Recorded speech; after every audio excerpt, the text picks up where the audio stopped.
lever pour entonner l'hymne national du Congo, la congolaise, s'il vous plaît. En ce jour, le soleil se lève et notre Congo resplendit. Une longue nuit s'achève, un grand bonheur a surgi. Chantons tous avec ivresse le chant de la liberté. Congolais debout fièrement partout, proclamant l'union de notre nation.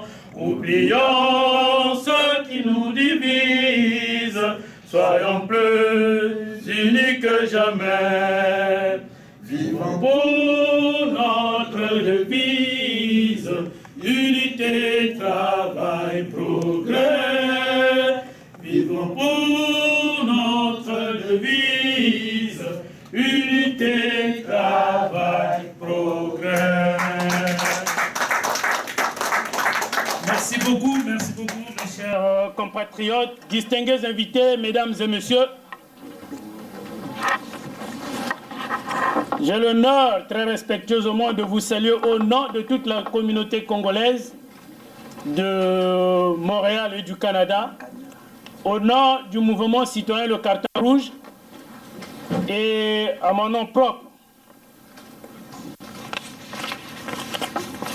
Nous allons essayer d'expliquer pourquoi sommes-nous ici. Comme vous l'avez su le lire dans les pamphlets que vous avez reçus dans des invitations, nous sommes ici pour parler de l'alternance au Congo et de l'après Denis Sassou Nguesso, c'est-à-dire le pouvoir en place. Avec l'accession des pays africains à l'indépendance dans les années 60, la centralisation du pouvoir inspirée de la colonisation s'accentue. Les tout premiers dirigeants africains et congolais, parfois peu outillés, pour assumer leurs fonctions, s'inspirent beaucoup du système colonial pour asseoir durablement leur autorité. Ils dirigent leur pays d'une main de fer et sans partage, sans possibilité d'alternance aucune. C'est le cas éventuellement de l'Ouganda avec le président Amin Adim, de Sékou Touré en Guinée-Conakry et aujourd'hui, 32 ans de pouvoir, de dictature que nous sommes en train de vivre au Congo-Brazzaville. Peut-être pas nous dans la salle, mais nos frères qui sont là-bas. Et nous ressentons tous ensemble, autant que nous sommes, cette dictature-là, ces méfaits de la politique du président s'autoproclamé Denis Sassou Nguesso. En effet, la paix, la liberté et la démocratie au Congo-Brazzaville sont totalement menacées par M. Denis Sassou Nguesso, l'actuel président autoproclamé et dictateur de ce pays qui souhaite modifier la Constitution afin de conserver son pouvoir. Le Congo s'ouvrait sur le chemin de la démocratie après le sommet de la liberté, la paix et le développement durable. C'est ainsi en 1991, avec le soutien d'autres pays, des grandes démocraties, le Congo tenait une première conférence nationale souveraine dont le but était de mettre fin au système de parti unique, de l'ethnocratie et du tribalisme. Après la réussite de la conférence nationale et l'installation des institutions démocratiques de l'État, un premier président était élu au suffrage universel en 1992. Il s'agit bien sûr du président Pascal Lissouba. Hélas, en 1997, le président Denis Sassou Nguesso, qui fut déjà président de la République de 1979 à 1992, c'est-à-dire 13 ans, procédait à un coup d'État qui mettait fin au début de la jeune démocratie que nous avions mis en place en 1991-1992, c'est-à-dire après la conférence nationale. Le coup d'État de M. Denis Sassou Nguesso a entraîné la mort de milliers de Congolais. Dans ce jour, le parti unique, qui est le PCT, avait fait son retour dans ce pays, entraînant ainsi une situation sécuritaire, humanitaire, socio-économique très désastreuse de la population. M. Denis Sassou Nguesso substituait de la démocratie en 1991 à une constitution taillée sur mesure. Dans cette nouvelle constitution, dans sa nouvelle constitution du 20 janvier 2002, il mentionnait les articles suivants. Article 57. Le président de la République est élu pour 7 ans au suffrage universel direct.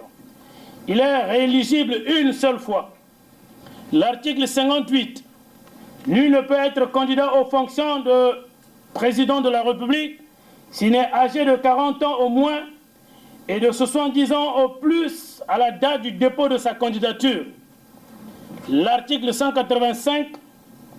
Aucune procédure de révision ne peut être engagée ou poursuivie concernant le nombre de mandats du président de la République. Monsieur Denis Sassou Nguesso s'est fait déjà élu président de la République et a déjà passé ses 2 mandats, c'est-à-dire 14 ans. Et il a plus de 70 ans d'âge. Ce qui revient à dire que monsieur Denis Sassou Nguesso, l'année prochaine, en 2016, il ne sera plus candidat et il n'a pas le droit. Ni la Constitution, la loi fondamentale qui s'est auto-donnée ne lui permet plus d'être président de la République en 2016. C'est-à-dire jusqu'à nos jours, il ne lui reste que 344 jours comme président de la République. Le 345e jour, il n'est plus président de la République.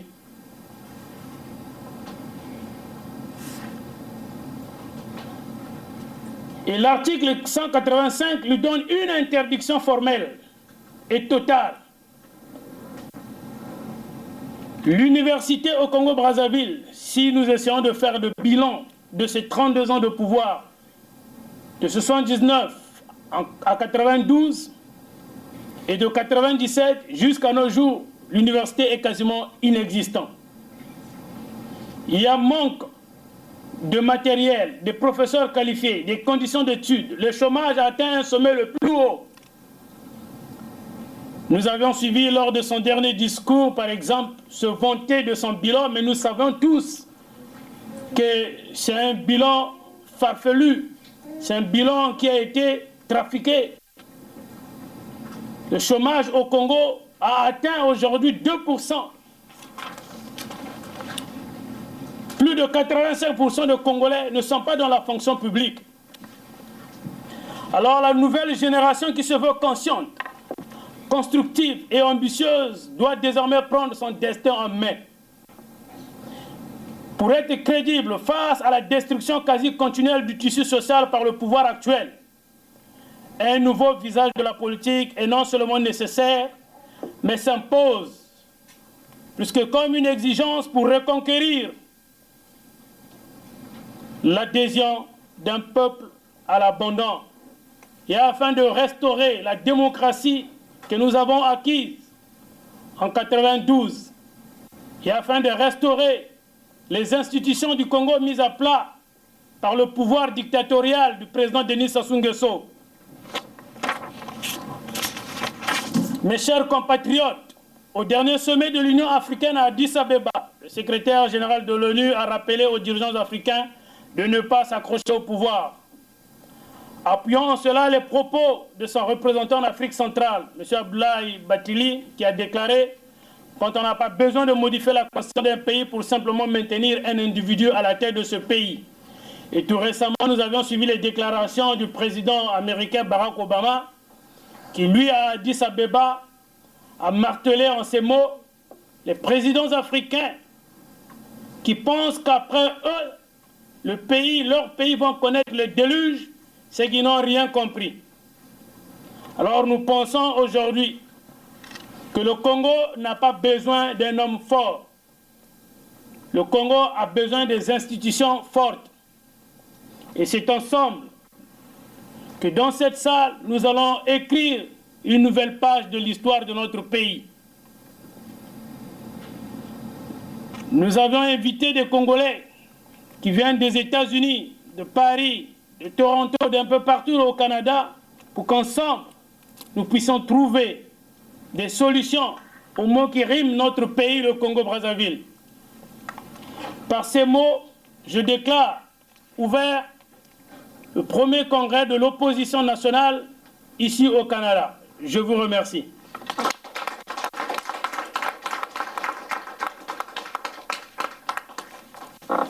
Nous allons essayer de donner la parole à tous les intervenants.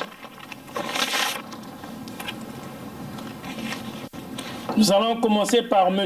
Mbiki de Nanité-Lamion. Après M. Mbiki de Nanité-Lamion, nous allons donner la parole à un autre intervenant. Et je vous prie, mesdames et messieurs, d'applaudir M. Mbiki de Nanité-Lamion.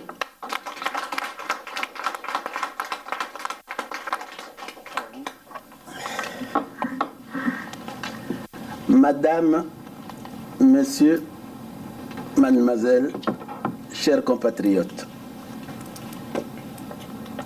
comme venait de le déclarer le chef des cartons rouges, le conclave de Montréal est ouvert. Le conclave qui devrait porter le nom de Congrès de l'opposition. Mais quand on écoute ce mot opposition, Madame, Messieurs, Mademoiselle, chers compatriotes, avons-nous tous la même compréhension des textes et lois à notre disposition, comme venait de l'énumérer M. Samba? La réponse, c'est non. Mais devrions-nous avoir tous la même lecture des textes et lois qui discréditent et terrorisent tout un peuple censé nous prêter le pouvoir? Oui, j'insiste sur le mot prêter le pouvoir, parce que le pouvoir appartient au peuple, pour qu'il puisse s'assumer, pour que nous puissions l'aider. La réponse est tout simplement un grand oui. Mais reconnaissons tout de même que l'opposition congolaise semble divisée devant ce qu'on appelle la restauration de la démocratie, comme le veut le peuple congolais. Quand on vous parle aujourd'hui des anciens complices et collabos qui se déclarent s'opposer à la soif de pouvoir de leur mentor là-bas au pays, n'oubliez pas que depuis le 5 juin 1997, pour ne pas dire le 25 octobre de la même année, après le déclenchement de la guerre coup d'État qui les a ramenés à régner par les larmes et le sang des autres, nous nous étions déjà levés contre l'avènement et l'implantation de Sassou Nguesso, leur gourou qui s'est laissé étrangler par les pièges que lui-même nous avait tendus par sa constitution. Contre le peuple, l'opposition ne devrait donc pas se contenter d'exiger l'alternance. J'insiste, madame, messieurs, mademoiselle, chers compatriotes, sur ce mot, l'alternance, que vous ne cessez d'écouter, que revendiquent beaucoup de mes compatriotes. Car l'alternance ne consiste qu'à remplacer une personne par une autre, tout en sauvegardant le système. Plusieurs de mes compatriotes, à Brazzaville, à Paris, où se retrouve la plus grande diaspora des Congolais, revendiquent l'alternance. Or, cela revient à dire qu'ils veulent déshabiller Saint-Pierre pour habiller Saint-Paul. L'opposition devrait se ressaisir et se rassembler pour définir le changement qui s'impose à nous aujourd'hui, où Sassou Nguesso est forcé de rendre au peuple propriétaire le pouvoir qui lui avait confisqué par les armes, c'est-à-dire en renversant un gouvernement démocratiquement élu comme venait de le déclarer M. Samba, tout en tuant la constitution du 15 mars, c'est-à-dire la démocratie, l'ennemi juré de M. Sassou Nguesso. Nombreux se demandent pourquoi il veut s'accrocher au pouvoir. Et plusieurs de mes compatriotes s'entêtent de me reprocher d'être un accro à son départ. Voilà que c'est fait aujourd'hui. Aujourd'hui commence la renaissance de l'opposition. Avec vous. Nous n'avons plus à toujours aller à Paris, où se trouve cette grande diaspora congolaise, mais pas le plus grand nombre de réfugiés. Je tiens à faire cette différence. Si aujourd'hui le Congo se retrouve avec près d'1 million, je dis bien, j'insiste, près d'1 million, même si nous ne sommes pas suffisamment peuplés, on nous dit que nous sommes actuellement 4 millions. Mais je peux vous dire qu'en dehors de ce pays se retrouvent près d'1 million de Congolais, dont les 3/4 forment ce groupe qu'on appelle réfugiés. Le Congolais qui était fier de demeurer chez lui, le Congolais qui se retrouvait à l'étranger, au Canada, en France, rien que pour aller étudier et repartir chez lui, le Congolais semble aujourd'hui avoir un autre pays d'adoption, comme le Canada, qui est devenu mon deuxième pays. Le comportement de ceux de Brazzaville, de mes collègues de l'opposition, je vous le dis, ils m'entendent. Et nombreux se disent, mais qu'est-ce qui arrive à ce Mbiki de Nanitelani? La seule différence, c'est que moi, je me suis déclaré pour le départ sans condition de M. Denis Sassou Nguesso, conformément aux règles et lois que lui-même s'était doté, dont M. Samba venait de vous rappeler. Aujourd'hui, nous avons appris que ceux de l'opposition de Brazzaville, oui, vous étiez contents d'apprendre qu'il y a eu un dialogue alternatif au dialogue de Sibiti. À un certain moment, je me suis demandé, moi, oui, je vous le dis, je me suis demandé, pourquoi un autre dialogue alternatif à Sibiti?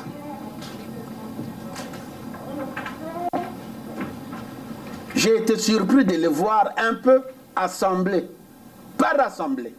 Je dis bien assemblés, mais pas rassemblés. Je pensais que ce dialogue alternatif de Diatta allait les amener à ce que je ne cesse d'appeler rassemblement pour définir le changement qui est à notre portée. Non. C'est la trêve qu'ils sont venus me présenter.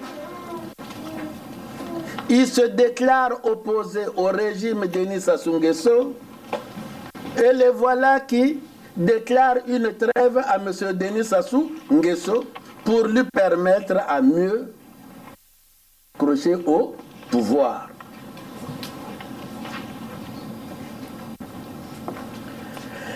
Madame,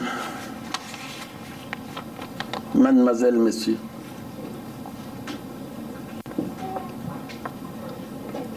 si le congrès des diasporas de Québec, qui n'a pu se tenir les 21, 22 et 23 mars 2012,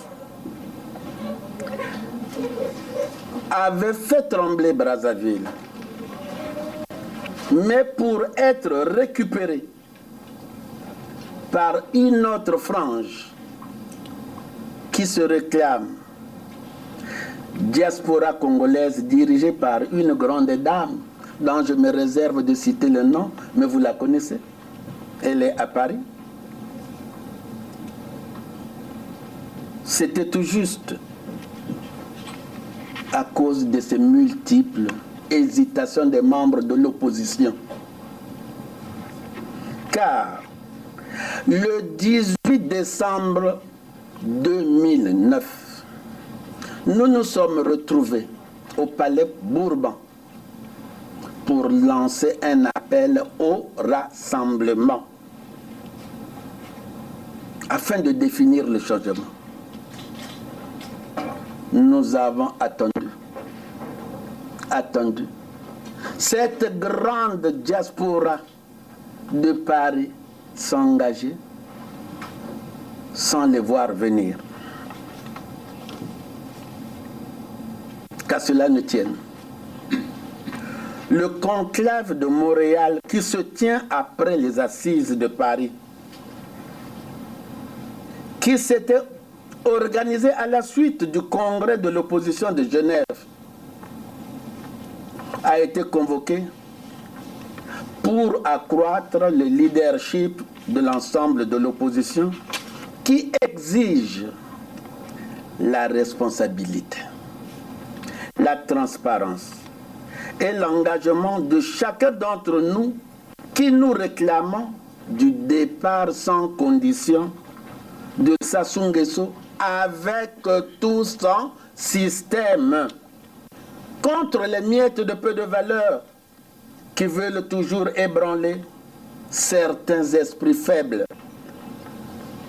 et nous diviser dans le respect de ce que vous entendez, le respect de l'ordre constitutionnel, qui pourtant ne concerne que son auteur, Denis Sassou Nguesso. Si et seulement si nous sommes pour le peuple qui ne veut plus de ce système et de son gourou. Faisons donc attention aux mots qu'on veut nous inculquer pour s'approprier la Constitution du 20 janvier 2002. S'approprier cette Constitution du 20 janvier 2002. Le costume parfait de M. Denis Sassou Nguesso, c'est accepter ce que je venais de vous définir, l'alternance. Contre la volonté du peuple qui attend le changement. Aujourd'hui donc, le conclave de Montréal peut se permettre de dire que nous sommes le porte-étendard du changement, que le peuple a revendiqué clairement le 28 septembre de l'année passée, le 28 septembre 2014. Le peuple congolais a dit non à M. Denis Sassou Nguesso. Il s'est tenu à Brazzaville des élections avec à peine un 15% des électeurs. Et comme la politique se fait en équipe, réfléchir ou travailler entre tous les membres de l'opposition pour réussir le changement. C'est la raison à laquelle le conclave de Montréal s'identifie pour restaurer la démocratie, socle du respect des règles et des lois qui rassurent la bonne gouvernance et surtout la consolidation de la réconciliation, de l'unité nationale, la sécurité et la paix, sans qu'aucun Congolais ne soit frustré par l'influence d'un clan ou une tribu, comme c'est le cas sous Sassou Nguesso et son PCT. Si je me permets de vous le rappeler, madame, monsieur, mademoiselle, c'est parce que l'opposant que je suis tient, je vous l'ai dit, au départ sans condition de M. Denis Sassou Nguesso, avec tout son système qui n'est pas le changement tant que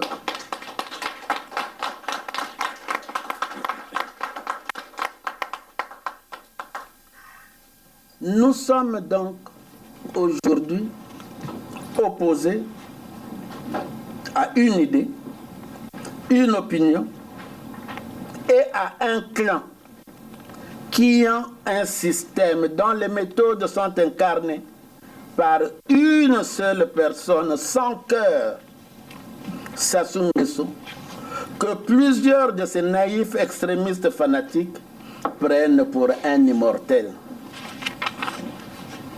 Pour nous ici rassemblés, la lutte et le combat de l'opposition demeurent donc, et j'insiste, je reviens sur le mot changement, qui nous est imposé. Le changement nous est imposé par le départ sans condition de Denis Sassou Nguesso. Et ce départ n'est plus un tabou au sein de la communauté internationale qui attend de nous voir rassemblés pour déployer son soutien, qui nous est déjà acquis.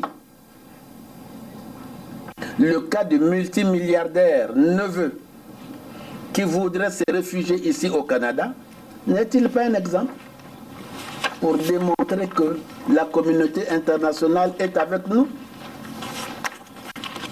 Enfin, comme nous savons tous qu'il ne peut avoir le changement sans le départ, sans condition de Sassou Nguesso avec tout son système, je peux vous affirmer que les crises que nous avons traversées au sein de l'opposition ne pourront plus nous ébranler, ni nous diviser aujourd'hui, où le mouvement du carton rouge, avec ses 90 000 sympathisants, vient de confirmer et de rappeler les conclusions du Congrès de Genève qui appellent au rassemblement des vrais opposants. Dans le Canada se fait aujourd'hui le porte-drapeau jusqu'à la victoire finale. Je vous remercie.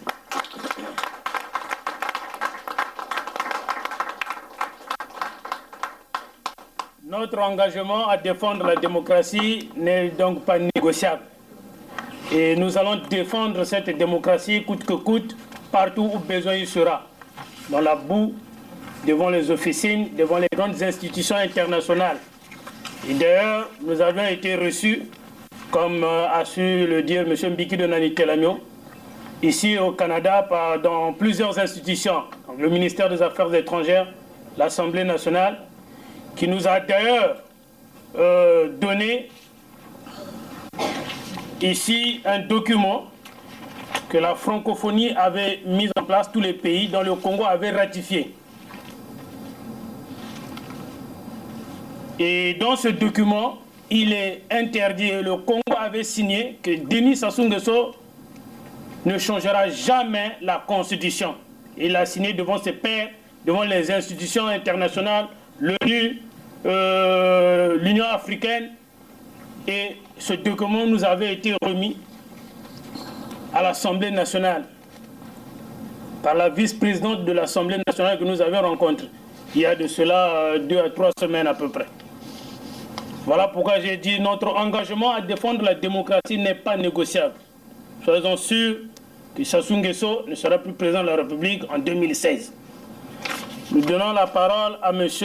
Georges Moussouang.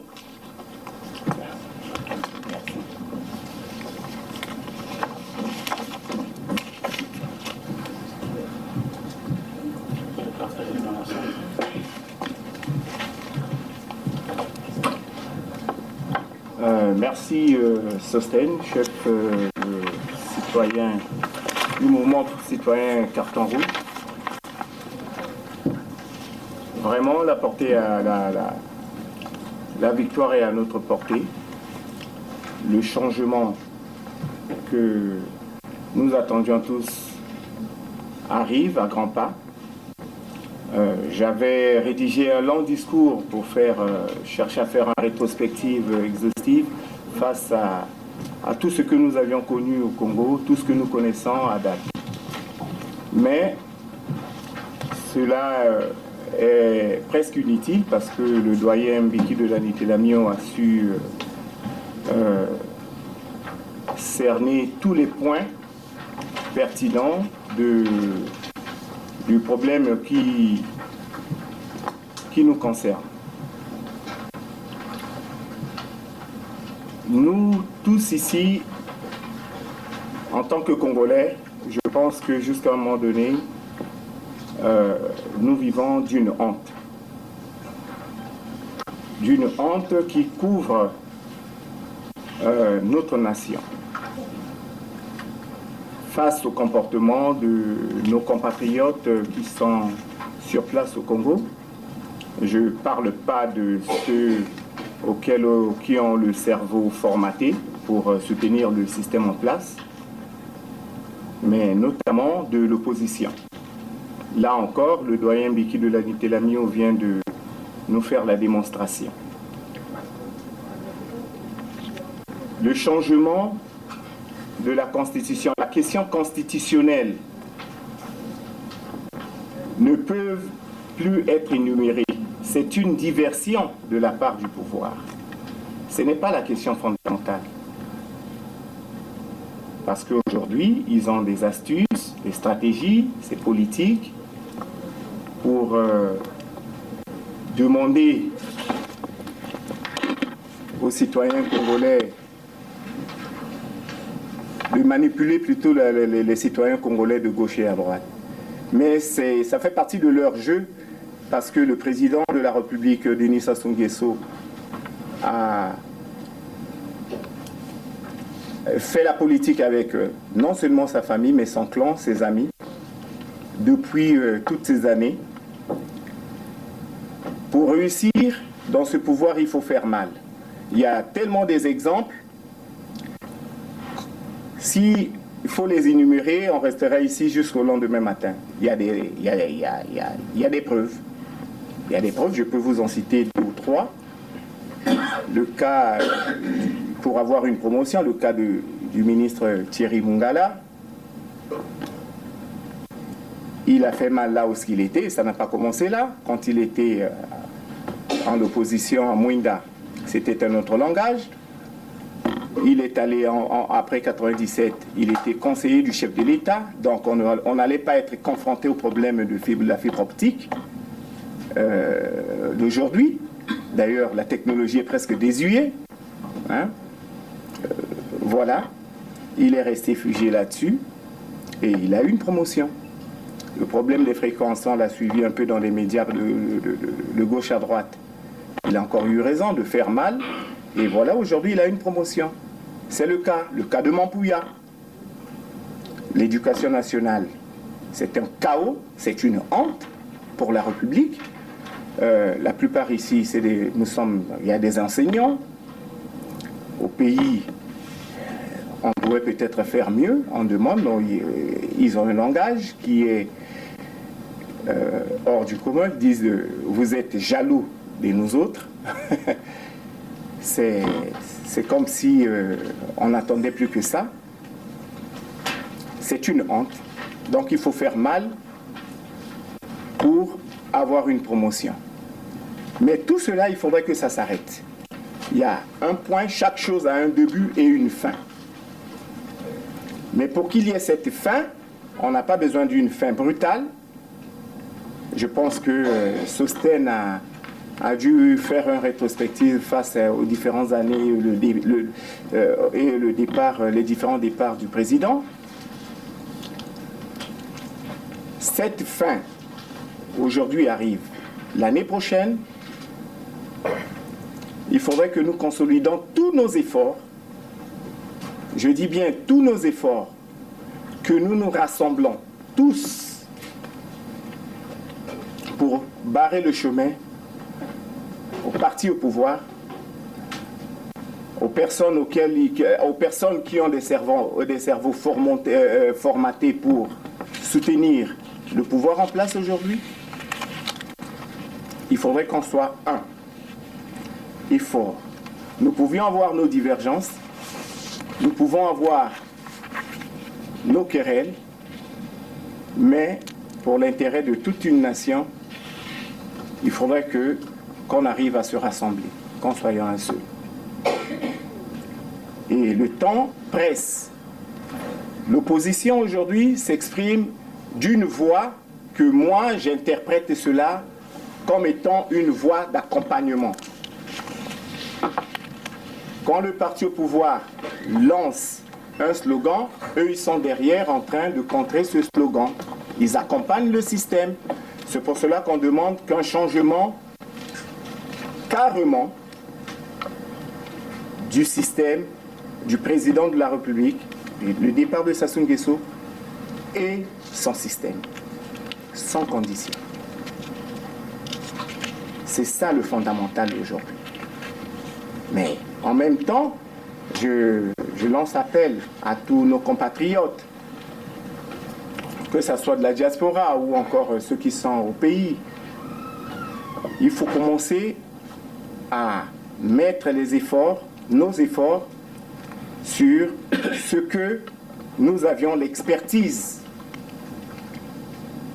Moi, je ne suis pas politicien, je ne fais pas de la politique, je laisse la politique aux politiciens. Ici au Canada, j'ai appris à planter de la salade. Au pays, j'irai planter de la salade parce que c'est là où j'ai beaucoup plus d'expertise et je comprends mieux le principe. Donc pour nous, la diaspora, Congolais de l'étranger, Congolais de Brazzaville, nous savions qu'on a des sérieux problèmes au niveau de l'éducation, par exemple. Les écoles, c'est bien la télé, ce qu'on nous montre et tout, les buildings, les routes et tout. Oui, ces efforts-là ont été faits, oui, on peut remercier qui? Parce que c'était aux frais d'un individu. C'est sorti, c'est parti de la poche d'un individu. On va dire merci. Non, c'est aux frais du Congo. Ils ont pu réaliser cela. Je ne dis pas merci. S'il faut dire merci, on dit merci à la République. C'est aussi simple que ça. Tout ce qui a été fait, oui, mais on a quasiment rayé la base. Nos enfants ne mangent pas leur faim au pays. Les parents. L'école primaire, qui est la base fondamentale de l'avenir d'un existe. Je pense que Sostène a fait une rétrospective pour gagner du temps, pour les questions-réponses. Je veux m'arrêter là à ce mot. Que tous ensemble, nous allons nous lancer. Je pense que la victoire est apportée. Je vous remercie. Comme a su le dire M. Georges, l'opposition dans son système est en train d'accompagner le pouvoir de Brazzaville, le PCT. Dès que le PCT lance un chemin d'avenir, et on voit l'opposition qui suit derrière pour contre-attaquer le chemin d'avenir. Notre slogan, à condition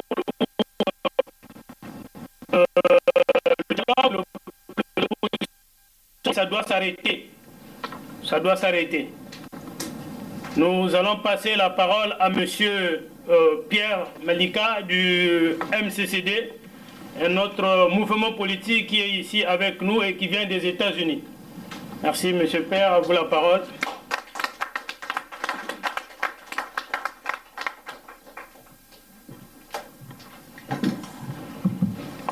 Allô, allô.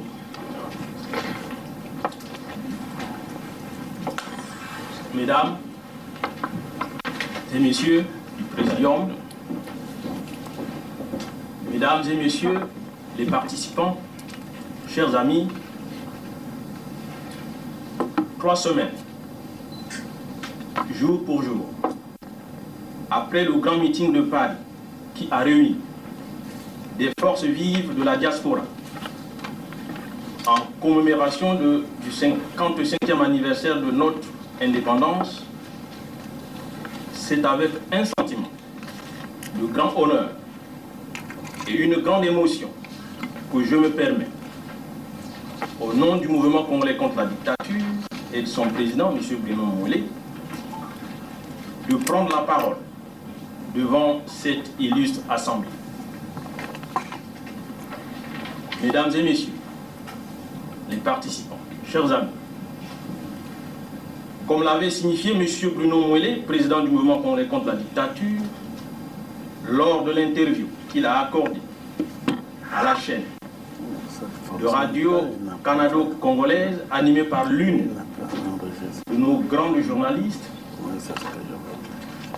Madame Elia Gomez-Niali, l'appel à la résistance et à la désobéissance civile lancé par les forces vives de la nation au nom du peuple lors du dialogue national alternatif de Diata constitue à ce jour le seul socle du rassemblement de toutes les forces engagées au combat pour la fin de la dictature de Brazzaville incarnée par le gangster général d'armée Denis Sassou Nguesso.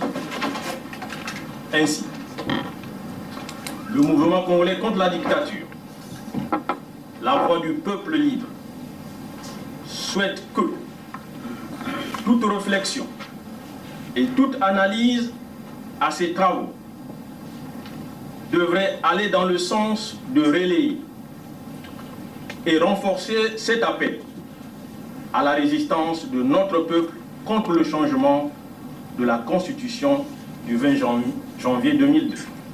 Et donc, contre un éventuel référendum.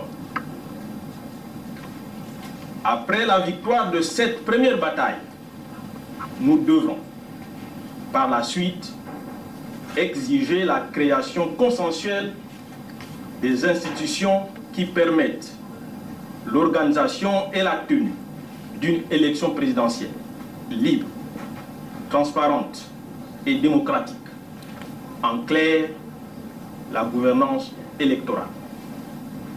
Cet appel est donc une interpellation de la conscience de chacun de nous, patriotes congolais, de ne ménager aucun effort à se mobiliser soi-même, mobiliser autour de soi, amis et parents, à être prêts pour participer à la bataille pacifique contre le référendum anticonstitutionnel.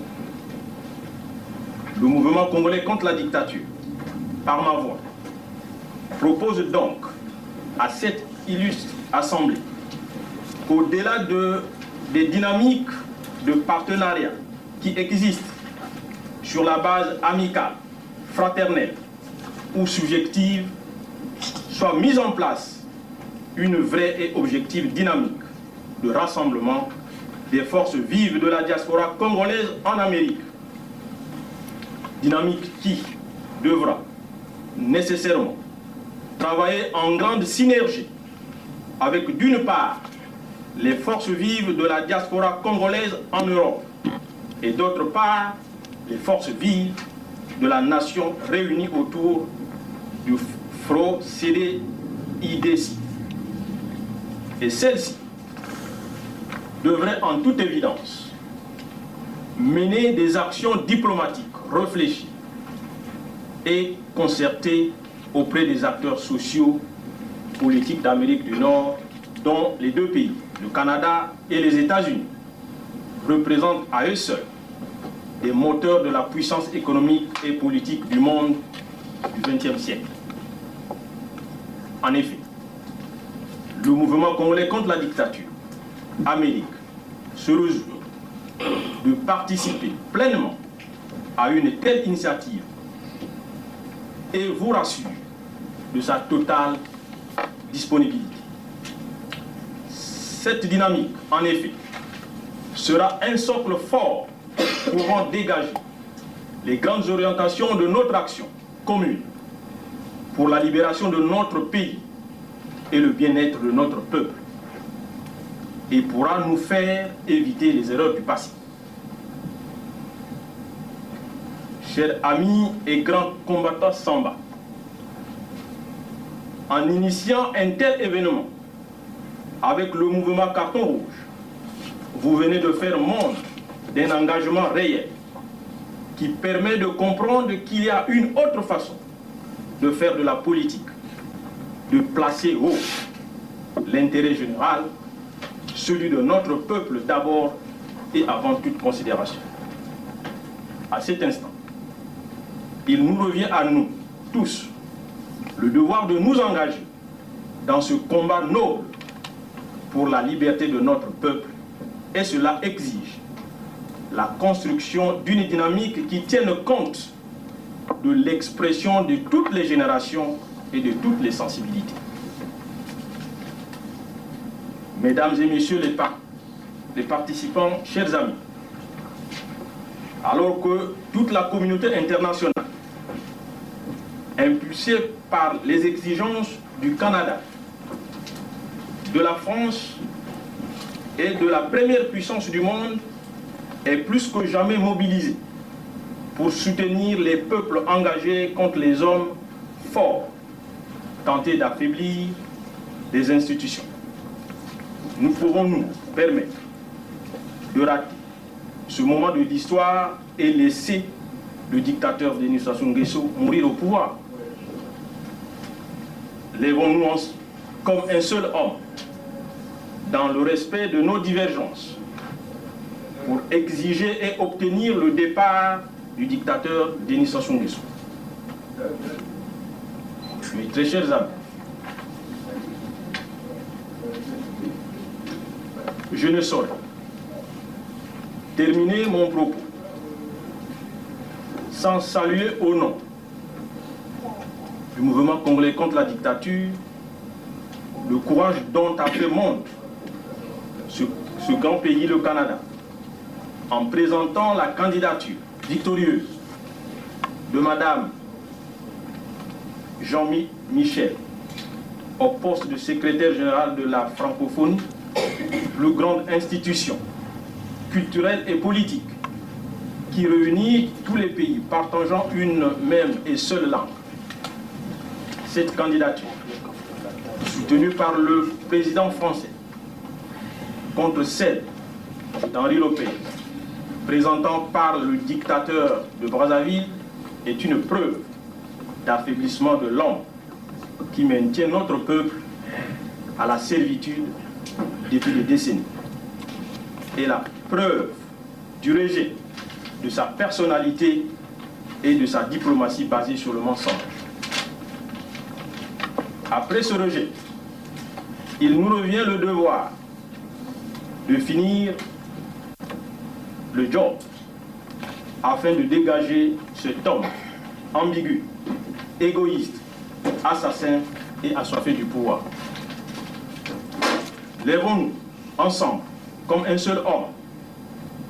Empêchons cette dictature de se maintenir au pouvoir pour longtemps encore et de maintenir notre peuple à la servitude au-delà de 2016.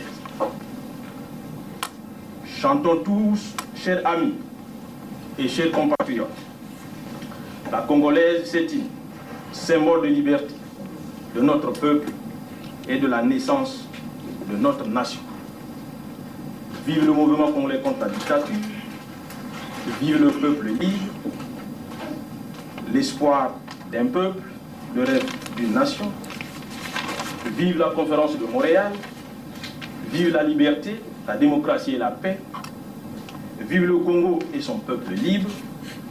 Vive le Canada. Je vous remercie.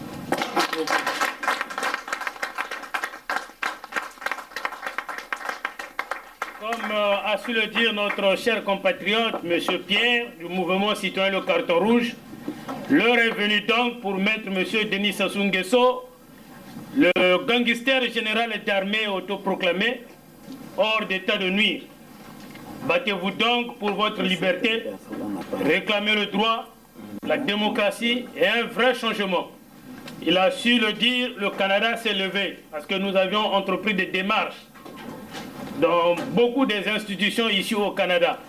Nous avions déposé des dossiers comme ceci, où nous avions proposé au Canada que le Canada prenne le leadership au niveau des autres partis qui ont dit non au changement de la Constitution, que le Canada,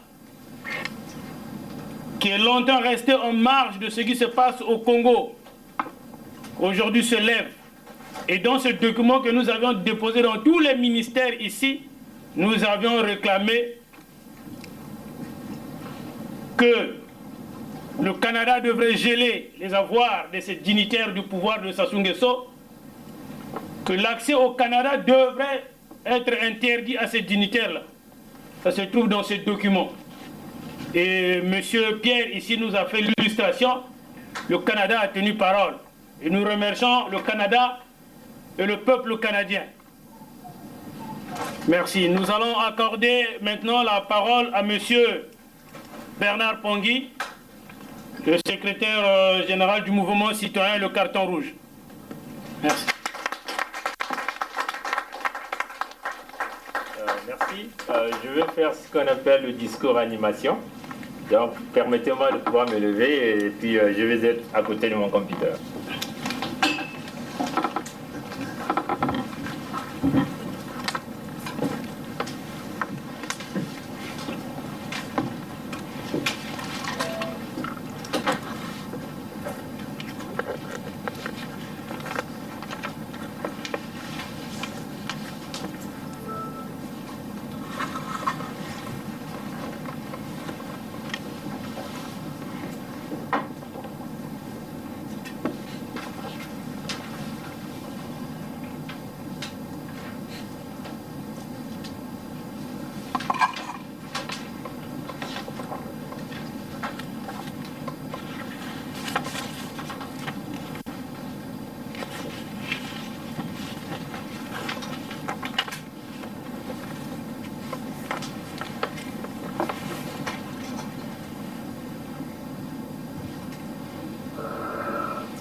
On va éteindre la lumière du devant pour qu'on puisse avoir une bonne visibilité. Je ne sais pas si c'est... Ça va. Voici notre pays. Ça, c'est un petit résumé de ce que représente le Congo aujourd'hui. Depuis 32 ans du pouvoir de M. Denis Sassou Nguesso, le Congo se résume à ceci. Les écoles, les conditions sanitaires, l'eau, le transport, les hôpitaux. Et vous voyez bien les dignitaires et les ennemis du Congo. Et la question se pose, est-ce que nous sommes prêts? Est-ce que nous sommes prêts après le départ de Sassou Nguesso? Est-ce que nous sommes prêts de faire partie de Sassou Nguesso? Et qu'est-ce que le Congo deviendra après le départ de Sassou Nguesso? La situation politique du Congo en 2016 aura deux scénarios. Le premier, soit Sassou sera candidat. Le deuxième, soit Sassou ne sera pas candidat. Donc dans le cas où Sassou est candidat, ça veut seulement dire qu'il lui faut un référendum. Et donc il va organiser les élections comme c'est un expert en tricherie. il va gagner, il sera encore président du Congo. Le deuxième scénario serait, ben, avec, Sassou n'est pas candidat, mais avec le même système électoral, notamment les listes électorales que nous avons. Et donc, le candidat du PCT sera porté aux élections. Et donc, ça veut seulement dire qu'il y aura victoire du candidat du PCT. Ça veut seulement dire que c'est soit le fils de Sassou, ce que d'ailleurs tout le monde en parle, qui sera donc président de la République. Peu importe les deux scénarios, il y a fraude électorale, il y a trahison. Je vais repartir sur ça. Il y a fraude électorale, il y a trahison, et puis il y a non-respect de la Constitution. Selon les articles 3, 5 et 3, 57, 58 et 185. Et nous tenons à rappeler que la Constitution du 20 janvier 2002 n'est pas le baril de pétrole congolais que le PCT et Denis Sassou Nguesso ont l'habitude de brader. Donc le peuple congolais doit entreprendre une démarche qui est d'arrêter Sassou Nguesso et le PCT. Mais comment allons-nous arrêter Sassou Nguesso et le PCT? Nous, la diaspora, ceux qui sont au pays sans discrimination. Beaucoup de nos intervenants d'aujourd'hui venaient de parler d'une dynamique de force de l'opposition. Mais nous voulons talonner cette opposition qui est au Congo. Parce que si vous essayez de voir l'opposition du Congo aujourd'hui, vous avez deux fronts. Il y a IDC, qui n'est autre que, pour ceux qui connaissent un peu la politique du Congo, de l'alliance politique qui existait entre le PCT, MCDDI et RDPS. Mais c'est seulement les acteurs ont changé dans l'IDC. Les acteurs, au lieu d'avoir Sassou Nguesso comme représentant du PCT, vous avez là Okombi Salissa. Le RDPS, au lieu d'avoir Tister, vous avez là Mabio, Mavungu, qui est là-dedans. Et le MCDDI, au lieu d'avoir Kolela Père, vous avez Kolela Fils. Donc, vous voyez bien que c'est une même alliance, mais c'est seulement les acteurs qui ont changé. Et du côté du FOCAL, vous avez la plupart des temps tous les grands ministres du régime Sassou qui sont à l'intérieur. Ben, cela ne veut pas dire que je me moque du FOCAL et du IDC, mais je veux seulement là de présenter un fait. Donc, nous devons faire très attention.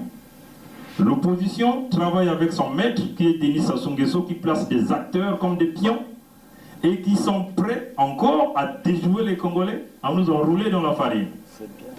Et donc, les doyens venaient de le dire ici, nous, la diaspora, c'est ça que nous devons, c'est là où notre rôle doit revenir. Si vous essayez de voir tous les grands États, à l'exemple de l'Israël, la diaspora israélienne a un grand poids dans le changement politique en Israël. Parce que la diaspora a une grande influence. C'est comme chez nous ici, donc même dans tout le pays, la diaspora est une base de référence pour tout État.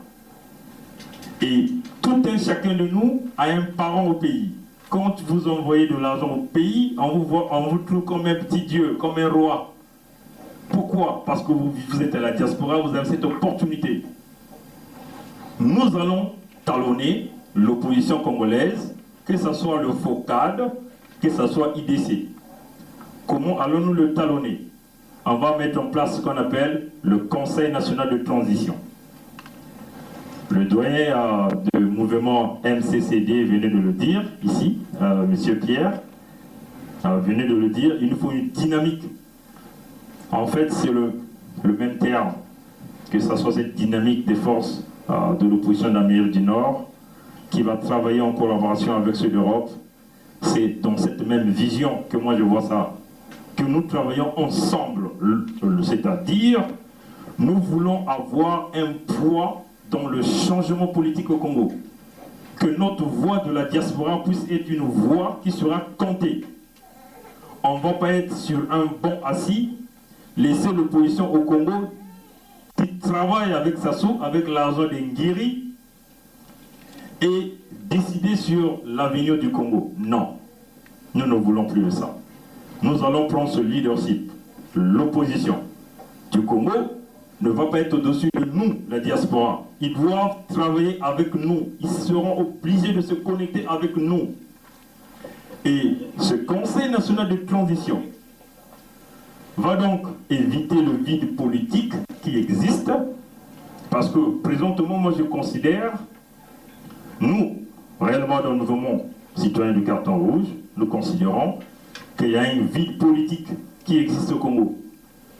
Et l'opposition travaille avec Sassou. Et donc, le Conseil national de transition évitera ce vide politique. Le Conseil national de transition aura pour rôle de gérer les affaires du Congo. Ben, certains se disent que mais est-ce qu'on est capable? Mais les gars, vous avez des matières grises dans vos têtes. Tout le monde est éduqué dans la diaspora. Nous vivons dans des pays industrialisés, nous savons comment la politique fonctionne, comment l'économie fonctionne. On est capable de faire cette translation dans nos pays. Et je sais qu'on peut le faire. Et le Conseil national de transition aura pour charge de former le gouvernement de transition qui aura la responsabilité d'organiser les élections libres et transparentes. Parce que, comme vous ne le cachez pas, le gouvernement de Sassou est illégal de pouvoir organiser les élections présidentielles au Congo. Toute élection organisée par le gouvernement de Sassou, ça sera un gouvernement, une élection remplie de fraude.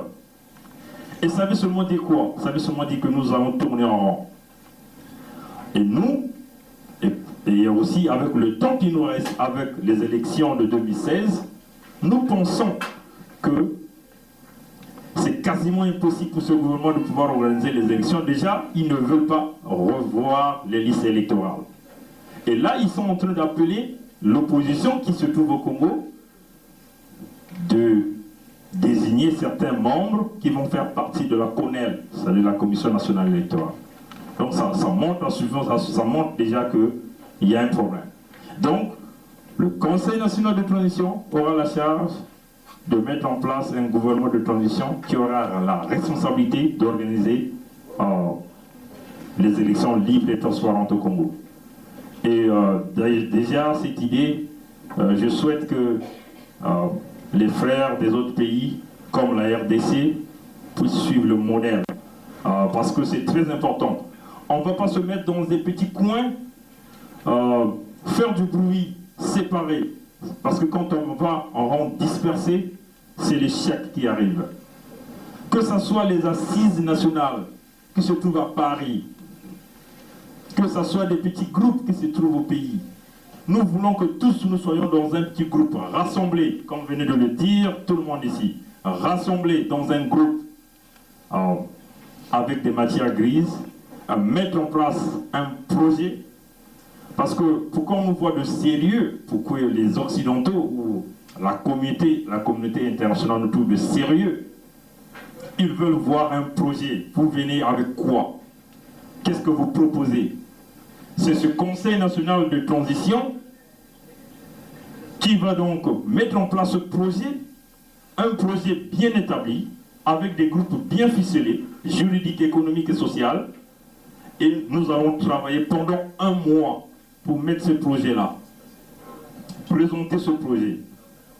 Et nous allons donc repartir au ministère des Affaires étrangères du Canada, aller à la Maison Blanche, aller à l'Élysée, et les gars, je vous dis qu'ils nous prendront de sérieux. Et je vous assure que le prochain président du Congo ne sortira pas de l'opposition, déjà qui est en train de se battre contre le Congo, mais de la diaspora.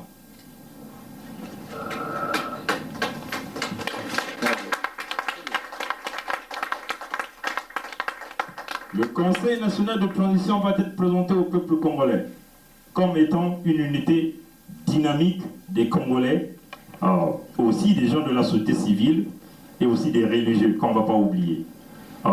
Sans discrimination, parce que c'est ça qui divise le Congo, sans discrimination. Tous les Congolais de tous les coins. Et après avoir présenté ce conseil au peuple, ce conseil va être présenté à l'Organisation des Nations Unies. Le Conseil national de transition aura pour mission de prendre le leadership au niveau des Nations Unies. Donc nous serons un gouvernement, en fait, qui est en train de travailler. Pendant que l'opposition fait du bruit au Congo, ils se talonnent entre eux. Nous, ici, nous sommes en train de travailler sur des vrais projets pour le Congo, des vrais projets pour changer le Congo.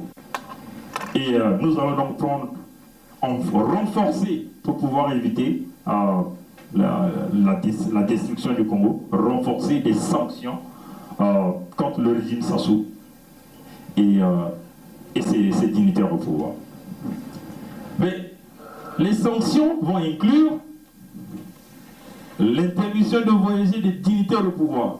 Parce que les gars, si vous empêchez ces gens-là de voyager, ils vont changer le même jour. Ils auront une autre vision. Les sanctions vont inclure le gel des comptes bancaires. Partout ça se trouve.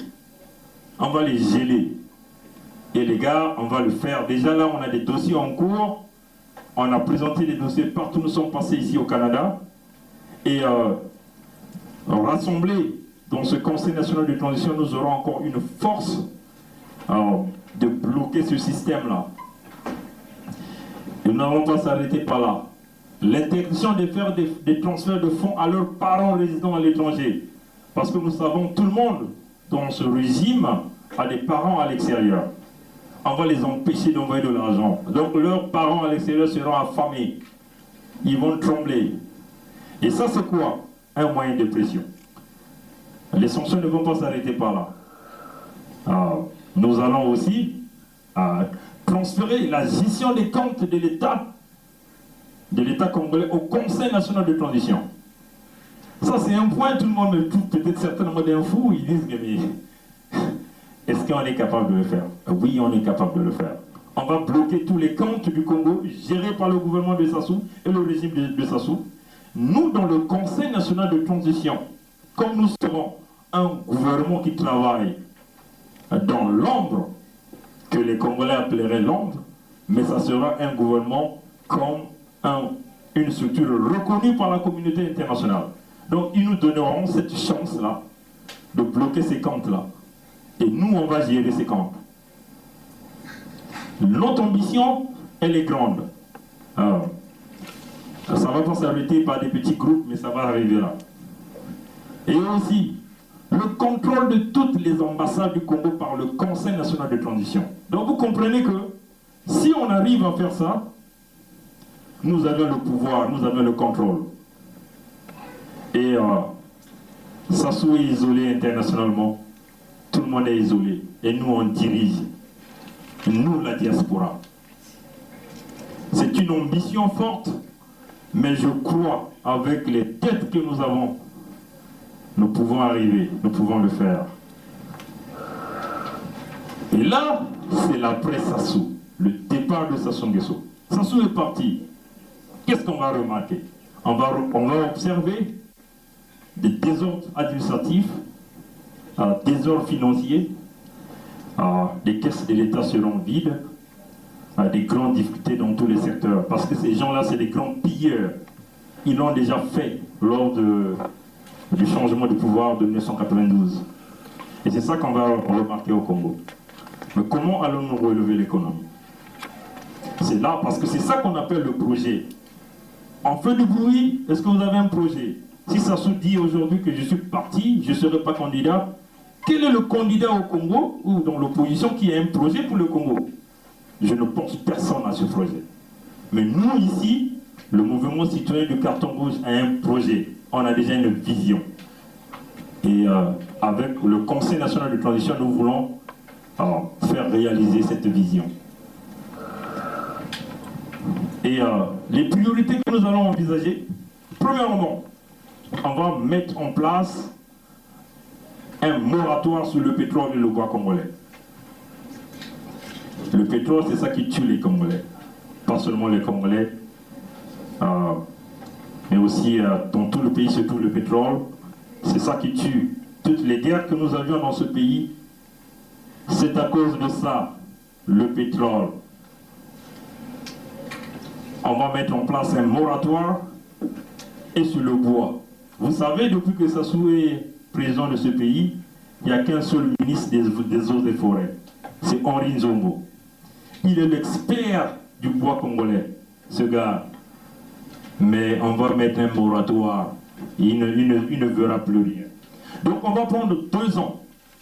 Pendant les 2 ans, le Congo ne peut plus signer un contrat pétrolier avec n'importe quelle entreprise.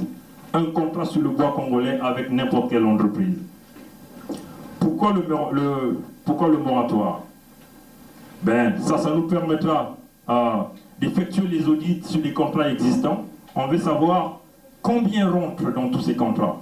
Vous savez, il y a eu la conférence nationale du Congo en 1992. Le dossier qu'on n'a jamais parlé, c'est le dossier pétrole et le bois congolais. Pourquoi? Pourquoi on n'a pas parlé du pétrole et le bois congolais? Pourquoi? Quelqu'un connaît? Oui, je connais. C'est parce que c'est contrôlé par la France. Voilà. Mais cette fois-ci, la diaspora va contrôler le pétrole avec ses partenaires, mais dans une autre vision. Ça sera pour des avantages gagnant-gagnant. Et non prendre tout. Et nous, dans le mouvement citoyen du carton rouge, nous avions des ambitions. Nos ambitions sont très grandes, les gars. Et on va le faire. On va mettre en place un moratoire pour faire des audits sur les contrats existants du bois et du pétrole. Toutes les entreprises du pétrole et du bois qui se trouvent au Congo, on veut savoir réellement, est-ce qu'on a toujours les 35% du pétrole négocié par Pascal Lissouba? Et combien rentre dans le trésor congolais?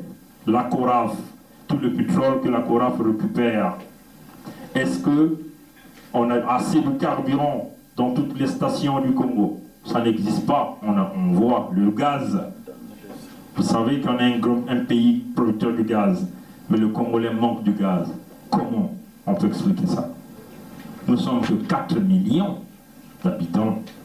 On peut arriver à provisionner tout le pays avec du gaz. Le Canada le fait. Hein? Vous avez chez vous, vous échauffez par du gaz. Vous savez d'où vient ce gaz? Ça vient de très loin. Des pipelines circulent partout sous la terre.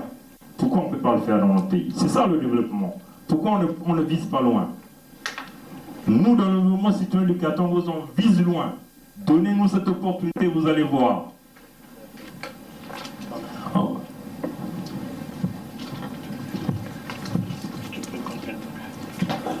Voilà. Aussi, on va mettre en place on va effectuer des audits sur les impôts des entreprises. Mais beaucoup des entreprises ne paient pas des impôts au Congo. Mais tout cet argent, ça pouvait permettre d'améliorer les conditions de vie des Congolais, construire les hôpitaux, augmenter les salaires des fonctionnaires, salaires des enseignants. L'enseignant congolais, le salaire, c'est 80 000 francs CFA. 80 000 francs CFA, ça ne fait même pas le prix du sac de foufou. Mais comment voulez-vous qu'un gars qui n'a que 80 000 francs CFA puisse aller enseigner nos enfants dans nos écoles avec un salaire qui ne vaut même pas le prix d'un sac de foufou? Alors, il faut changer ça. Alors, il faut, après le départ de Sassou, après avoir fait tout ça, après avoir constaté tout ça, il faut mobiliser les recettes. Il faut créer des espaces budgétaires solides. Faire des réformes sur les finances publiques. Parce qu'on ne sait pas d'où rentre l'argent qui rentre, comment ça revient, d'où.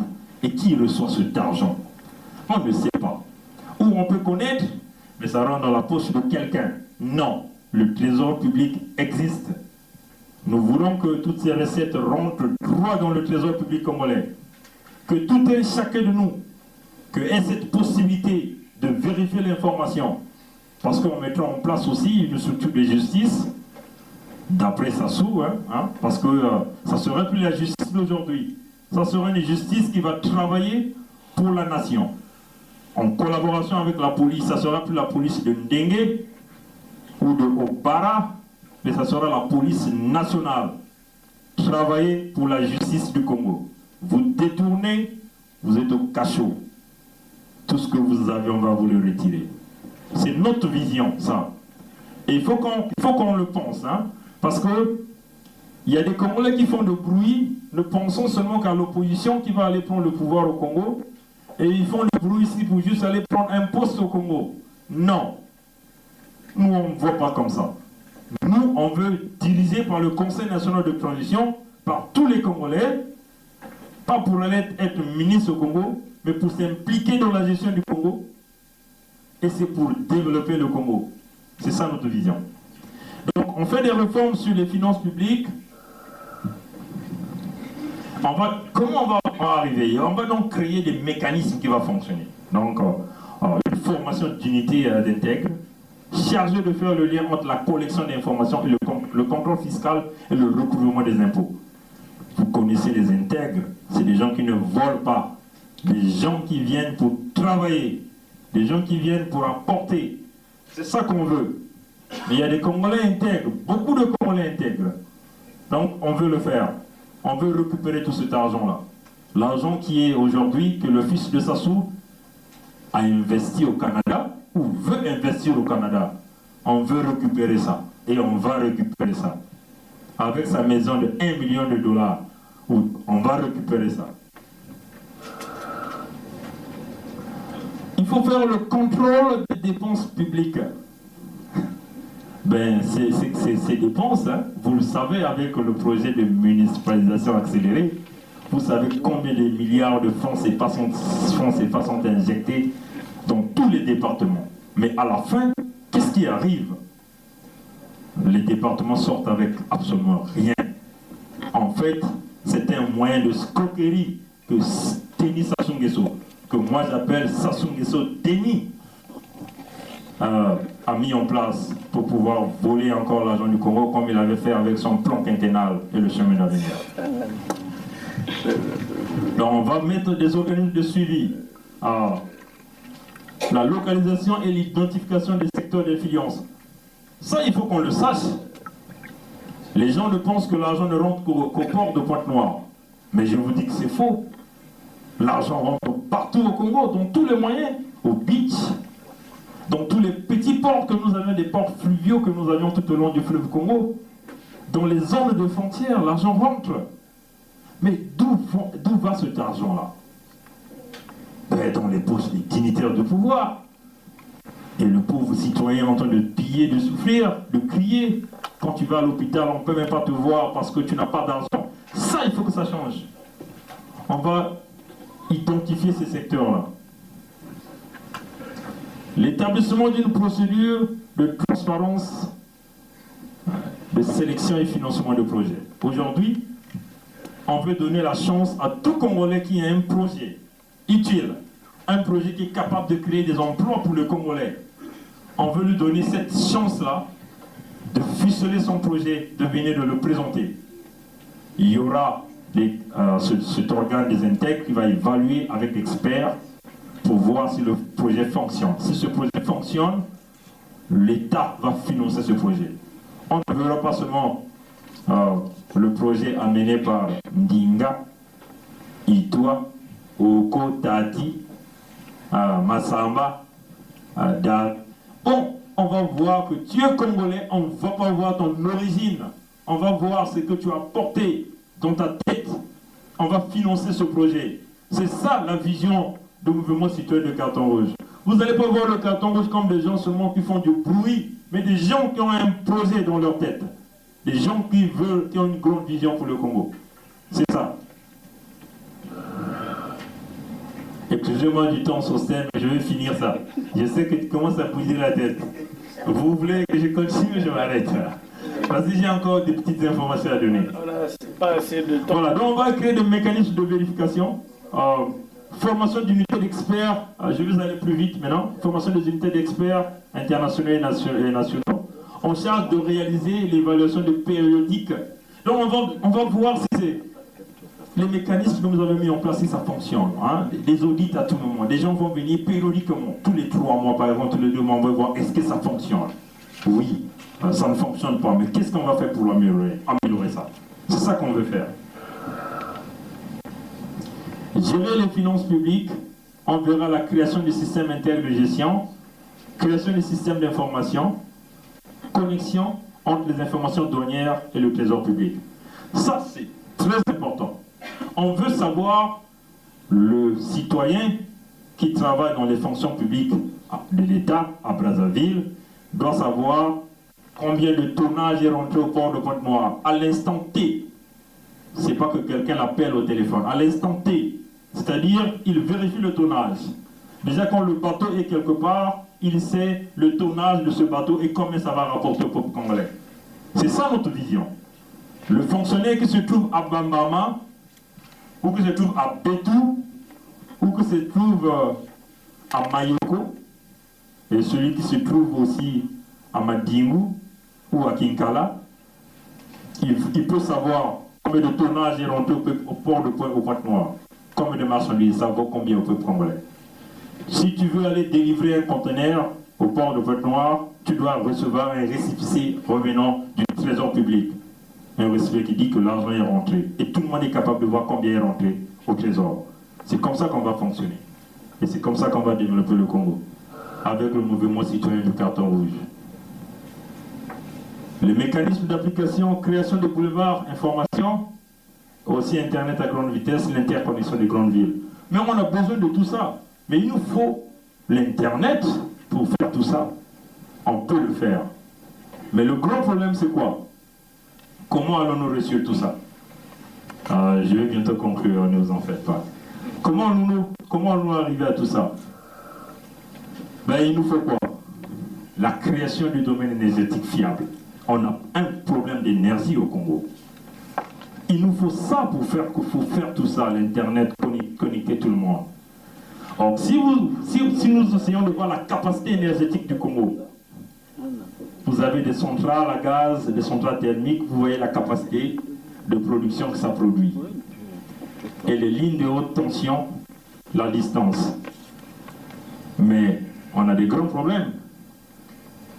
Les problèmes avec ce que nous avions aujourd'hui, c'est des défauts de maintenance, manque de gaz combustible, insuffisance de débit de fleuve quand il n'y a pas de pluie. Vous avez des problèmes de performance. Et vous avez aussi les coûts très élevés de la distribution. On peut mettre une croix sur tout ça. Mais notre proposition, nous proposons, nous, le mouvement citoyen de carton rouge, nous proposons, on a des problèmes, nous avons proposé des solutions. Augmenter la capacité de production en création de centrales locales de production d'énergie avec des énergies renouvelables. C'est ça, notre action, c'est là, l'énergie renouvelable. Améliorer les réseaux locaux de transport d'énergie. Assurer l'accès universel à l'électricité. C'est ce qui manque au Congo aujourd'hui. Ben les gars, le développement du Congo partira de là, l'énergie. Notre solution à nous, le mouvement citoyen du carton rouge. Merci beaucoup, M. Bernard. Ben, l'énergie solaire présente plusieurs avantages. Nous avions le soleil il est inépuisable. Et puis, contrairement à l'énergie fossile, vous avez aussi tout ça. Ça sont des avantages de l'énergie solaire. Mais il y a aussi des désavantages. Mais si vous investissez pour 25 ans, moi je pense que ça ne pose pas un problème là-dedans. Et la production d'énergie solaire est irrégulière. Mais pour le cas du Congo, ça ne pose pas un problème. Parce que nous sommes dans une région solaire. Nous avons minimum 6 heures de soleil par jour. Et l'énergie solaire du Congo a une puissance variant entre 600 et 1200 watts par mètre carré. Ça, c'est l'intensité lumineuse du soleil que nous pouvons recevoir. Et nous pouvons utiliser cette énergie pour électrifier tout le Congo. On a les moyens pour le faire au Congo. On a de la compétence, on a de l'expertise. On peut le faire. Ben, si vous voyez que ça occupe des grandes surfaces, mais ça, ce n'est pas un problème pour notre pays. Il y a plein d'espace. On peut arriver de le faire. Ben, là, j'ai un petit exemple. Vous avez un petit moteur électrique qui vous demande une puissance de 3700 watts. Ben, nous, on choisit par exemple ce petit panneau solaire là, ça sont les caractéristiques. La puissance utile fournie par ce panneau est de 133 watts. Et si vous voyez bien que la courbe pour ce panneau-là, vous voyez bien que le point utile de cette courbe-là, de la puissance utile, c'est ce rectangle qui est en bas là. Donc la puissance utile, c'est juste le courant fois la tension fois l'intensité. Hein.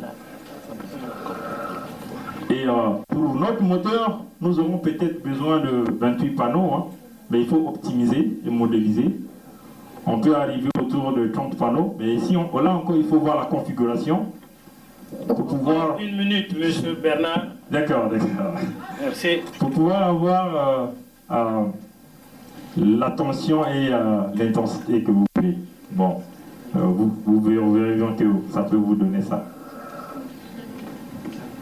Bon, je vais sauter la partie simulation parce que ça ne me reste plus de temps. Ceci est très urgent pour notre pays et le temps presse. Nous devons nous rassembler pour le faire.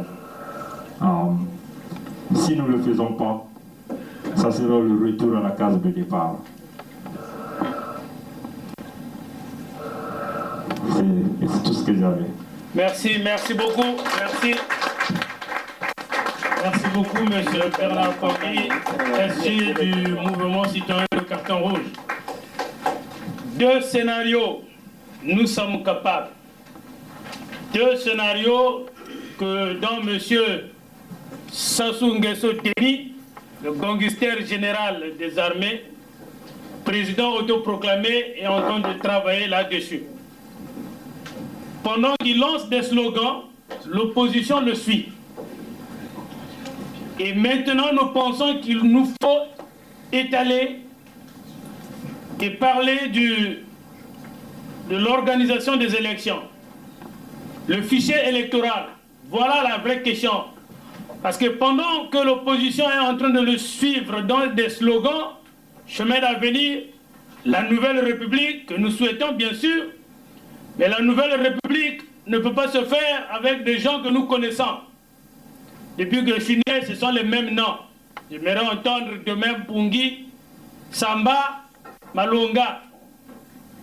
Il faut que ça change. Voilà pourquoi nous avions prôné ici le changement. Et pas des opposants guérisés qui sont en train de suivre le pouvoir et la campagne dans une retraite aisée. Non. Sassou veut nous emmener là. En 2016, comme je l'avais dit en avant, il ne reste que 344 jours. Pas une heure de plus.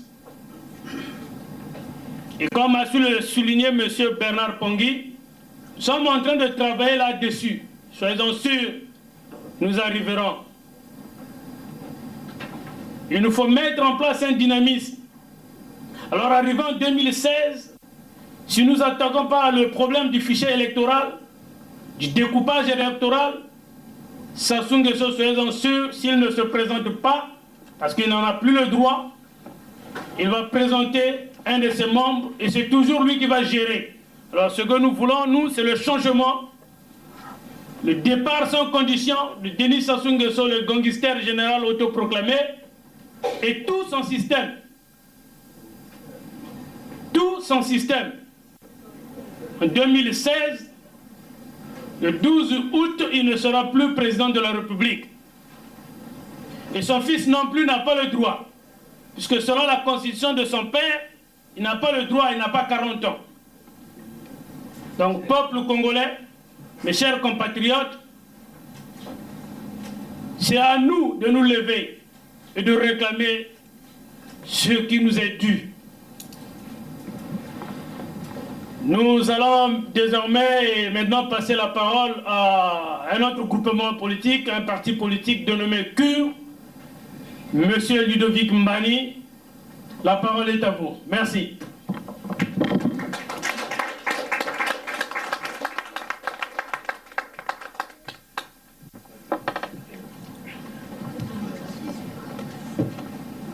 Je vous salue, mesdames, mesdemoiselles, messieurs, honorables invités. Qu'il me soit permis de saluer honorablement la dignité qui est assise ici, à ma droite, dont mon hôte, M. Sostel Samba, notre doyen, M. Liki de Nanité Lamio, mon frère aîné Georges Mouswanga et un ami, un collègue, M. Bernard Pongui. Mais le plus important ici, la présence la plus importante ici, c'est la vôtre. Je vous remercie très sincèrement d'être ici. Alors, je me présente. Mon nom est Claude Ludovic Mbani. Je suis le président de CUR, qui signifie Congolais Unis pour la République.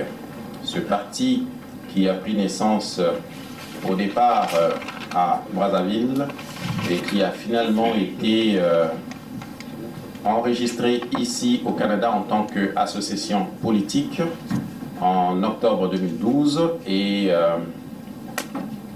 comme parti politique au Congo-Brazzaville en mars 2013.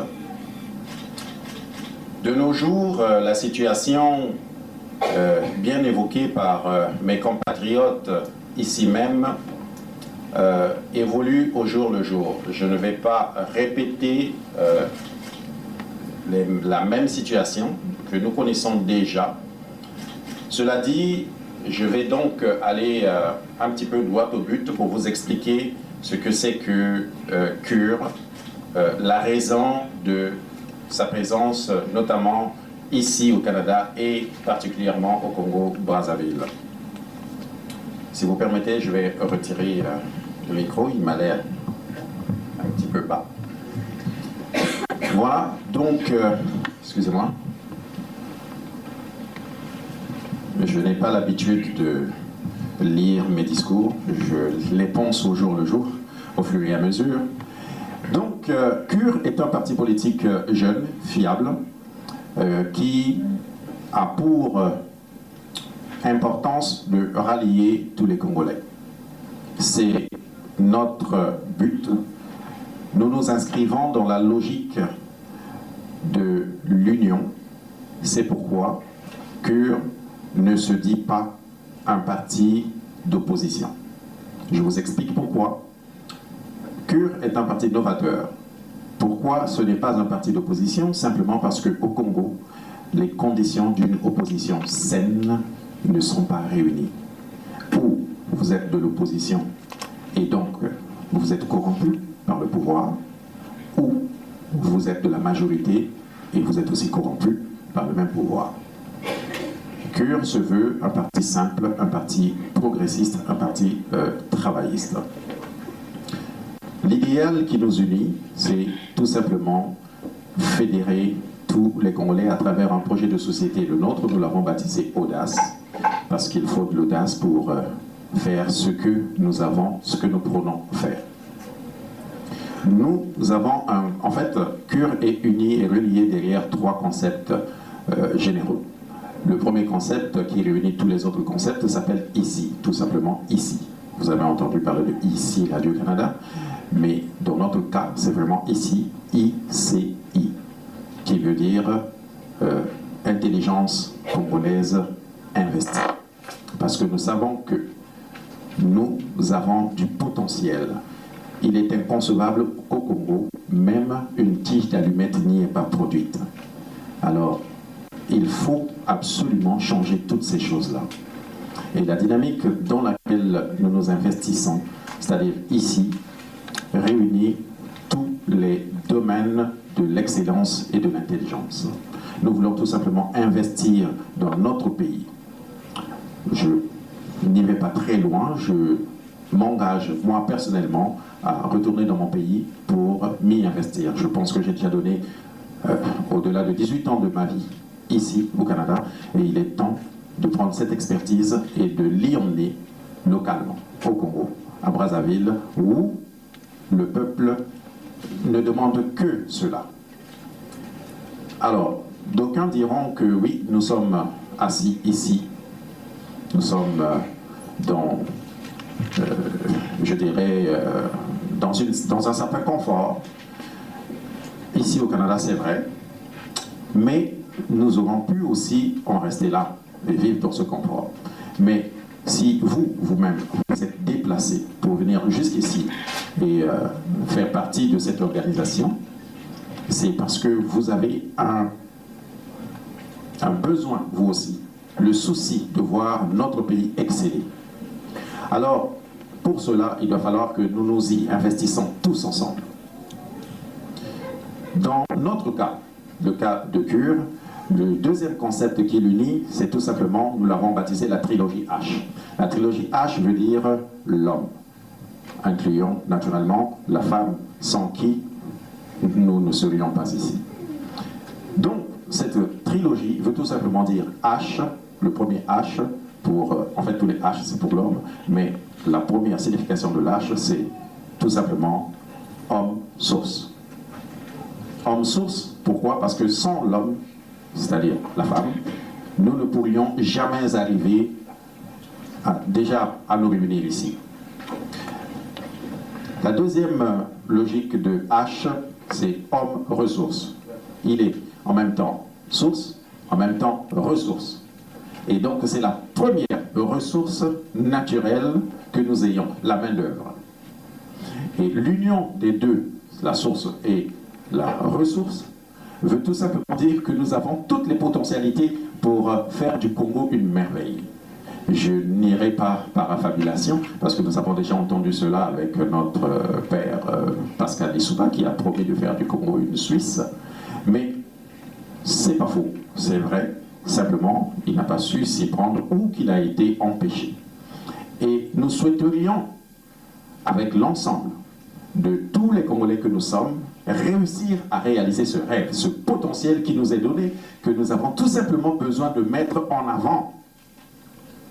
Et ce, avec tous ceux qui, moindrement, ont le souci de voir le Congo exceller. Le Congo, tout simplement, réussir à bâtir le rêve que les Américains vivent, qu'ils ont appelé le rêve américain, mais nous pouvons avoir le nôtre, le rêve congolais. Et la troisième logique de ce concept, le troisième H, c'est tout simplement homme, capital, capital humain.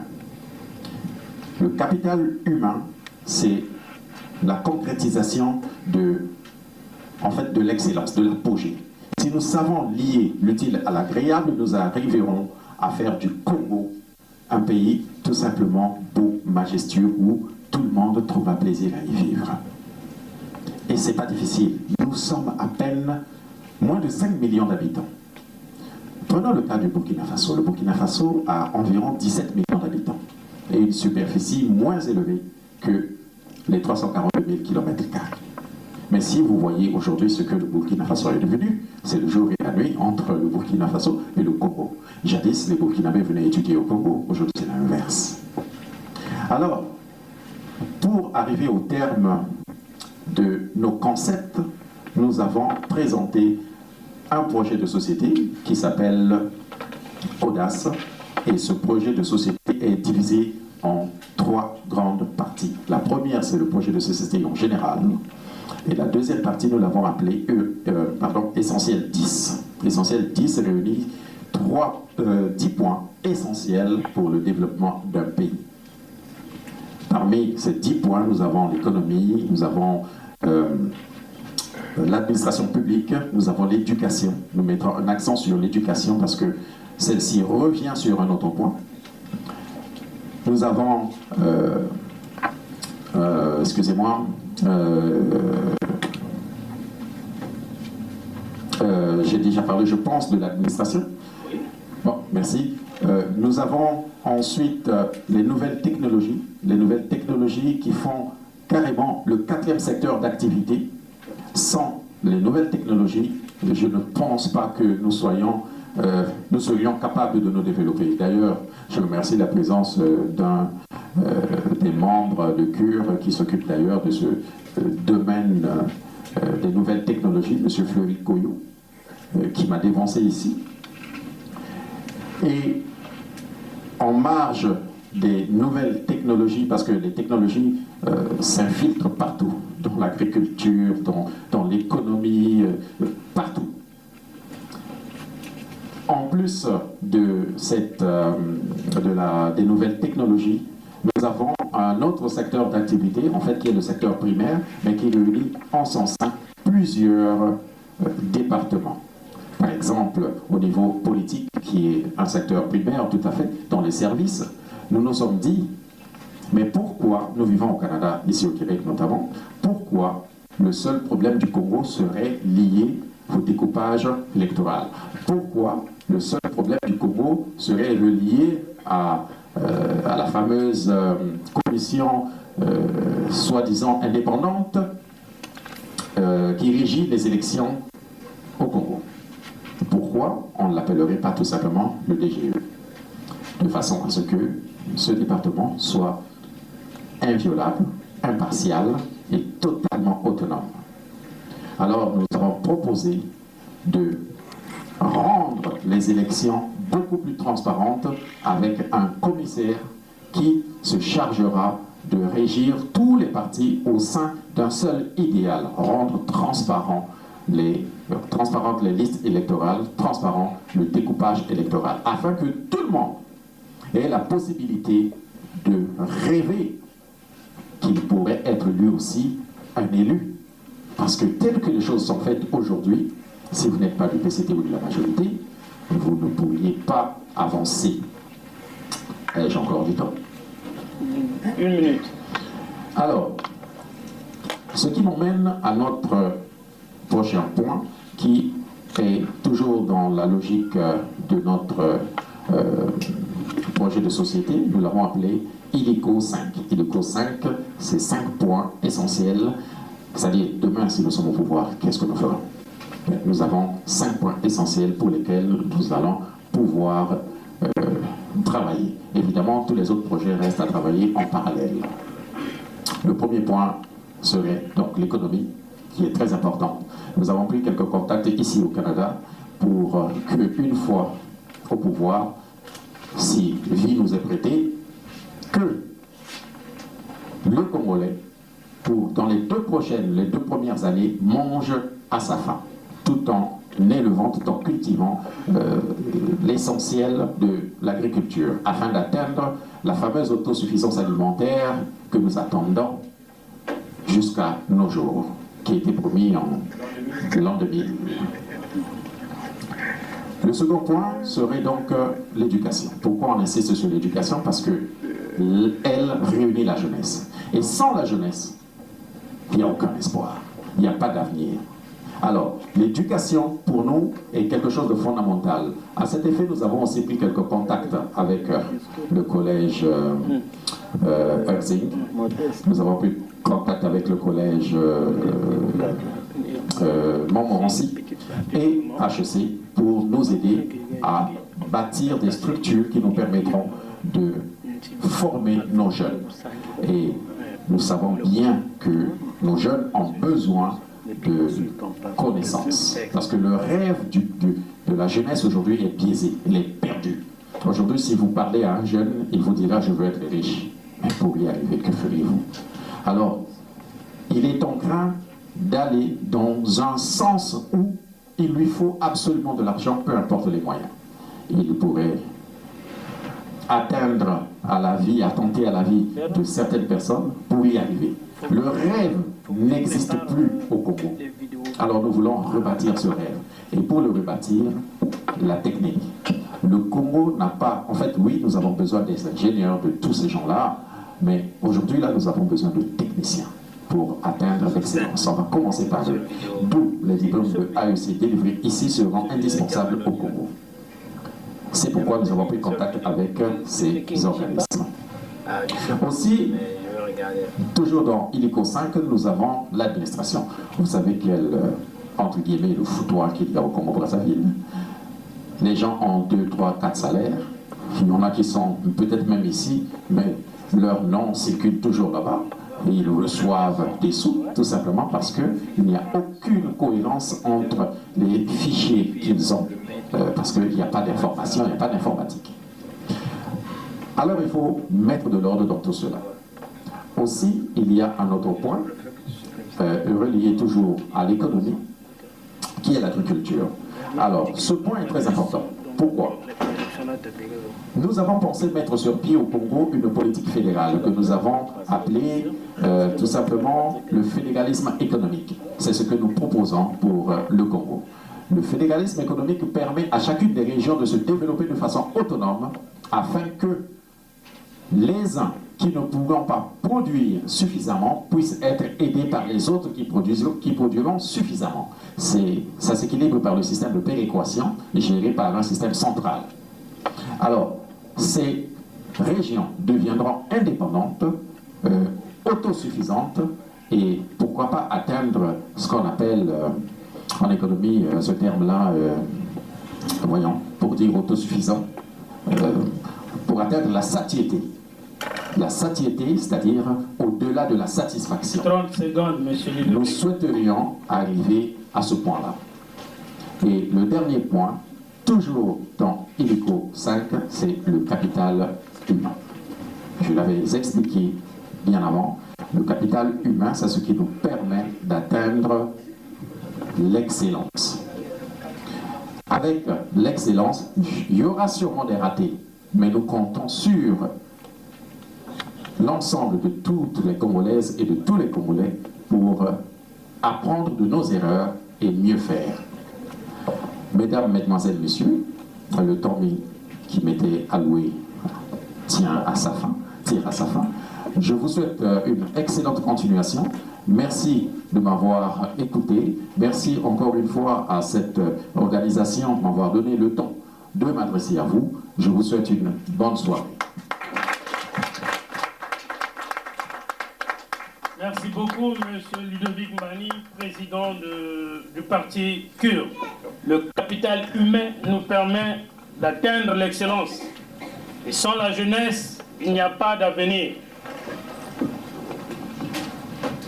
Mes chers compatriotes, distingués invités, nous avons ici écouté avec beaucoup d'attention tous les intervenants de différents groupements politiques. Il est temps maintenant de passer aux questions-réponses. Donc, éventuellement dans la salle, si il y a des gens qui voudraient poser des questions aux intervenants, juste si vous connaissez le nom de l'intervenant auquel vous adressez la question, vous pouvez poser la question directement à l'intervenant. Nous allons prendre note de toutes ces questions. Et les intervenants concernés, un à un, vont essayer d'apporter des éléments de réponse sur les questions qui nous sont adressées.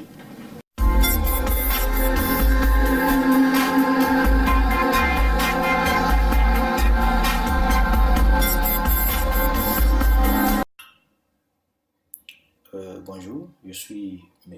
Alphonse Mbani. Je suis le président du parti politique Front des Patriotes Unis. Un parti politique qui est au Congo-Brazzaville, basé à Pointe-Noire. Et là, la DST s'est encore mise à ma recherche. Bon, ils sont en train de me chercher pour m'arrêter. J'ai fui, je suis en cavale. C'est pour cette raison que je ne suis pas là avec vous au congrès. Mais si tout va bien, peut-être en fin de mois de septembre, je pourrai être là. Nous souhaitons avoir après Sassou, un Congo où les règles démocratiques vont être respectées. Un Congo où les droits humains vont être pris en première ligne. Nous ne souhaitons pas avoir un Sassou après le président Sassou. On ne souhaite pas avoir ses enfants, on ne souhaite pas avoir ses partisans au Canada de nous venir en aide. Vous êtes un grand pays, un grand exemple démocratique. Votre aide nous sera vraiment, vraiment, vraiment très important. Merci beaucoup à vous qui êtes. Bien, chers amis, en ce jour 6 septembre, vous tenez votre congrès à Montréal. Je n'ai pas grand-chose à dire, sauf à vous encourager à tenir bon. De même que nous avons pris l'option de créer le FROCAD, le Front pour le respect de l'ordre constitutionnel et l'alternance démocratique. Nous souhaitons que, au cours de votre congrès qui se tient à Montréal, que les Congolais, jeunes comme vieux, femmes comme hommes, se mobilisent au maximum pour que dans un délai relativement court, nous puissions mettre hors d'état de nuire cette dictature qui a plongé notre pays dans l'abîme. Nous saurons compter ici sur votre sagesse, mais aussi sur vos intelligences, pour que dans les meilleurs délais, nous nous servions des conclusions de votre congrès pour mettre tout cela, toutes ces conclusions, j'allais dire, à l'œuvre ici sur le terrain, et que cette symbiose que les Congolais réclament de partout dans le monde puisse s'installer entre les Congolais de l'intérieur et ceux de la diaspora, afin qu'arrive la victoire finale. Vous êtes dans un pays de liberté, vous connaissez donc mieux la liberté que nous parce que vous en vivez les effets. Nous souhaitons que votre expérience puisse être mise en contribution ici pour que le Congo aussi devienne un pays de liberté. Voilà, mon cher Congo Samba, ce que je souhaite faire passer comme message à tous nos amis qui participent à votre congrès. Je vous remercie. Mesdames, Mesdemoiselles, Messieurs, chers compatriotes, chers compagnons de l'opposition congolaise, une mention spéciale pour M. Sostène Kongodila Samba, qui, avec ses compatriotes, organise cette grande réunion et rassembler des énergies qui disent toutes non aux caprices de M. Denis Sassou Nguesso. Je regrette de ne pouvoir être présent avec vous ce jour, pour des raisons de calendrier en rapport avec les mêmes motivations. Mais de tout mon cœur et de toute mon énergie, je suis avec vous.